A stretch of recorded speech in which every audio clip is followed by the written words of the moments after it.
નમસ્કાર મિત્રો, સ્વાગત છે તમારું આપણી આ યુટ્યુબ ચેનલમાં જેનું નામ છે ગુજરાતી જીકેની જમાવટ.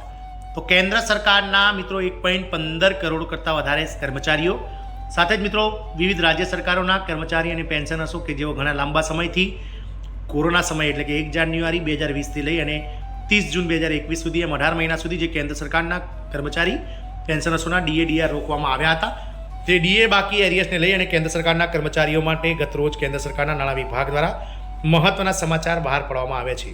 હવે કેન્દ્રીય કર્મચારી અને પેન્શનર્સોને 18 મહિનાનું જે બાકી ડીએ છે તે મળશે અને આ દિવસે સરકારી કર્મચારી અને પેન્શનર્સોના ખાતામાં આ ડીએની જે રકમ છે તે સરકાર દ્વારા ચૂકવવામાં આવશે.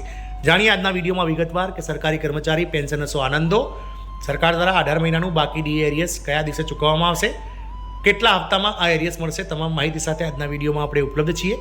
તો વિડીયોના અંત સુધી આપ બન્યા રહો. જો આપ અમારી ચેનલમાં નવા હોય, પહેલી વાર વિડીયો જોતા હોય તો ચેનલને લાઇક શેર અને સબસ્ક્રાઇબ કરી લો, જેથી કરીને ચેનલ પર આવા મૂકવામાં આવતા સરકારી કર્મચારી પેન્શનર્સ વગેરેને લગતા ન્યૂઝ તમને અમારા ચેનલના માધ્યમથી સરળતાથી ઉપલબ્ધ થઈ જાય. તો 18 મહિનાનું જે ડીએ બાકી છે તેને લઈ અને છેલ્લા 5 વર્ષથી સરકાર સામે સરકારી કર્મચારીઓ અને પેન્શનર્સો ઝઝૂમી રહ્યા છે.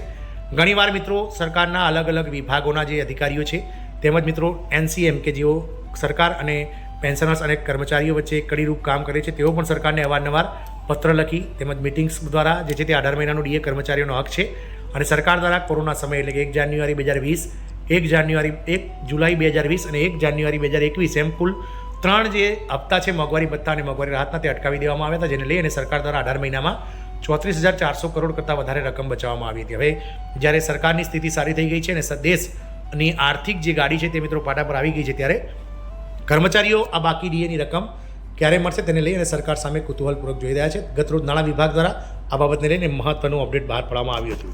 લાંબા સમયથી કેન્દ્રીય કર્મચારીઓ 18 મહિનાના બાકી ડીએની રાહ જોઈ રહ્યા છે. હવે તેમના માટે સારા સમાચાર આવે છે. કેન્દ્રીય કર્મચારીઓને આ પેન્ડિંગ એટલે કે બાકી રહેલું મોંઘવારી ભથ્થું ટૂંક સમયમાં મળવાનું છે. આ રકમ કયા દિવસે ને તેના ખાતામાં આવશે તે જણાવીએ તો કર્મચારીઓને મોંઘવારીથી રાહત આપવા માટે કેન્દ્ર સરકાર દ્વારા દર વર્ષે 2 વર્ષમાં 2 વાર મોંઘવારી ભથ્થું વધારવામાં આવે છે, જેમાં પહેલું 1 જાન્યુઆરી અને બીજું 1 જુલાઈએ વધારવામાં આવે છે. આનાથી કર્મચારીઓને મળતા પગાર પર અસર પડે છે. હવે કર્મચારીઓને પણ ઘણા વર્ષોથી રોકી રાખવામાં આવેલા 18 મહિનાના ડીએ એરિયર્સ મળશે. આનાથી કર્મચારીઓને આર્થિક રીતે ઘણો ફાયદો થશે. તમને જણાવી દઈએ કે લાખો કેન્દ્રીય કર્મચારીઓ ઘણા મહિનાઓથી આ બાકી ડીએ એરિયર્સની રકમને લઈ અને તેની મળવાની રાહ જોઈને બેઠા છે. બાકી ડીએ રકમ આ દિવસે પ્રાપ્ત થશે. કેન્દ્ર સરકારે આ વર્ષે કર્મચારીઓના હિતમાં ઘણી જાહેરાતો કરી છે. આમાં વર્ષના શરૂઆતમાં એટલે કે 16 જાન્યુઆરીના રોજ માનનીય વડાપ્રધાન શ્રી નરેન્દ્રભાઈ મોદીની અધ્યક્ષતામાં મળેલી કેબિનેટ બેઠકમાં કેન્દ્ર સરકારના કર્મચારીઓ માટે 8મા પગાર પંચની જાહેરાત કરવામાં આવી હતી.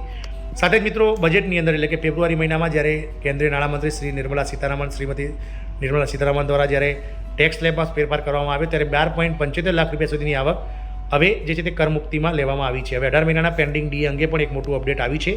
કર્મચારીઓની આશા છે કે ટૂંક જ સમયમાં સરકાર 18 મહિનાના બાકી ડીએની રકમ કે જે 34,400 કરોડ કરતાં વધારે છે તે રકમ તેમના ખાતામાં જમા થઈ જશે. એવી પણ અપેક્ષા છે કે 1 જુલાઈથી ડીએ વધારા સાથે આ બાકી ડીએ અંગે જાહેરાત કરવામાં આવશે અને આ વર્ષના અંત સુધીમાં બાકી રકમ સહિત 18 મહિનાનો ડીએ પણ સરકાર કર્મચારીઓના પગાર ખાતામાં આપવામાં આવશે. સરકાર આ રકમ જે છે તે મિત્રો 3 થી 4 હપ્તામાં સરકારી કર્મચારીઓને ચૂકવી દેશે. ડીએ ક્યારથી બાકી છે તો આપ સૌને જણાવી દઈએ કે દેશમાં જ્યારે કોરોનાની જે પરિસ્થિતિમાં દેશ ઝૂમી રહ્યો હતો ત્યારે કેન્દ્ર સરકારના ખભે ખભા મિલાવી અને સરકારી કર્મચારીઓએ પણ મોંઘવારી ભથ્થું જતું કર્યું હતું અને સરકાર દ્વારા 1 જાન્યુઆરી 2020, 1 જુલાઈ 2020 અને 1 જાન્યુઆરી 2021 એમ 3 ડીએના હપ્તાઓ રોકી દેવામાં આવ્યા હતા.